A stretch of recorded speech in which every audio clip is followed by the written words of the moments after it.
मैं पहली बार यहाँ आया था, बहुत सी चीजें नई जानने को मिली जिसका कुछ अर्थ ही जिंदगी में पता नहीं था। पहली बार मुझे पता चला कि गले मिलना और गले पड़ना में क्या अंतर होता है।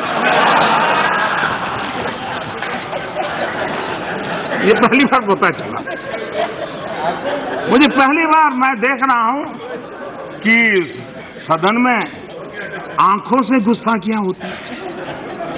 ये आंखों की गुस्ताखियों वाला खेल भी पहली बार इसी सदन में देखने को मिला और देश की मीडिया ने भी बहुत को उसको मजा लिया।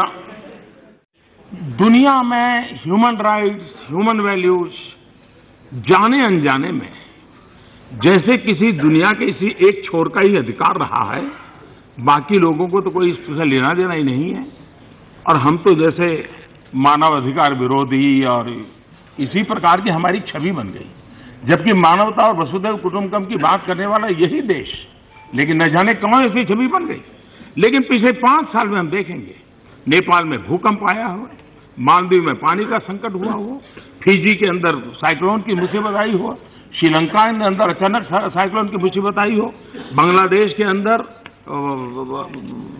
म्यांमार के लोगों के कारण आई हुई आपदा मुसीबत झेलते रहते हो, हमारे लोग जो विदेशों में फंसे थे यमन में उनको हजारों की तादाद में वापस लाने का काम हो, नेपाल में 80 देशों को हम लोगों को निकाल करके हमने उनको यहां सुरक्षित भेजा।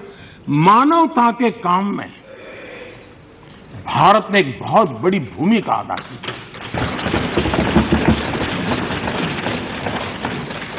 योग पूरे विश्व में एक गौरव का विषय बन गया है। विश्व में यूएन में अब तक यूएन में जितने रिजोल्यूशन पास हुए हैं, सबसे तेज गति से, सबसे ज्यादा समर्थन से अगर कोई रिजोल्यूशन पास हुआ है तो योगा के समय इंटरनेशनल योगा डे है। यूएन के अंदर बाबा साहब आम्बेडकर की जन्म जयंती, महात्मा गांधी की जन्म जयंती मनाई जा रही है।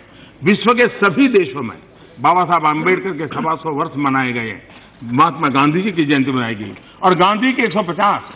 कोई कल्पना नहीं कर सकता है कि वैष्णव वजन तो तेरे रे कहिए जो हम लोगों की रगों में है। आज दुनिया के 150वीं जयंती के निमित्त दुनिया के 125 देशों के प्रसिद्ध गायकों ने वैष्णव वजन को उस रूप में गा करके महात्मा गांधी को बहुत बड़ी श्रद्धांजलि दी है। यानी विश्व में एक सॉफ्ट पावर को कैसे ले जाया जा सकता है, इसका एक उदाहरण हम आज अनुभव कर रहे हैं। 26 जनवरी को हमने देखा होगा, महात्मा गांधी को सेंटर में रखते हुए 26 जनवरी की झांकियां सब राज्य ने किस प्रकार से गांधी को अद्भुत रूप से प्रस्तुत किया। यानी 150वीं जन्म जयंती और महात्मा गांधी को स्मरण करना। हमने इस सदन में इस कार्यकाल में संविधान दिवस मनाया। हमने इस सदन कार्यकाल में बाबा साहब अम्बेडकर की 150वीं जयंती के निमित्त विशेष चर्चा की। हमने इस सदन में इस कार्यकाल में यूएन के सस्टेनेबल डेवलपमेंट गोल के लिए समय दिया और सबने मिलकर के सस्टेनेबल डेवलपमेंट गोल के संबंध में चर्चा की। ये अपने आप में नई नई परिपाटियां इसी कार्यकाल के, इसी सदन के आपके नेतृत्व में संभव हुआ है और इसलिए सदन के सभी सदस्य आपके नेतृत्व का अभिनंदन करते हैं, आपका आभार व्यक्त करते हैं।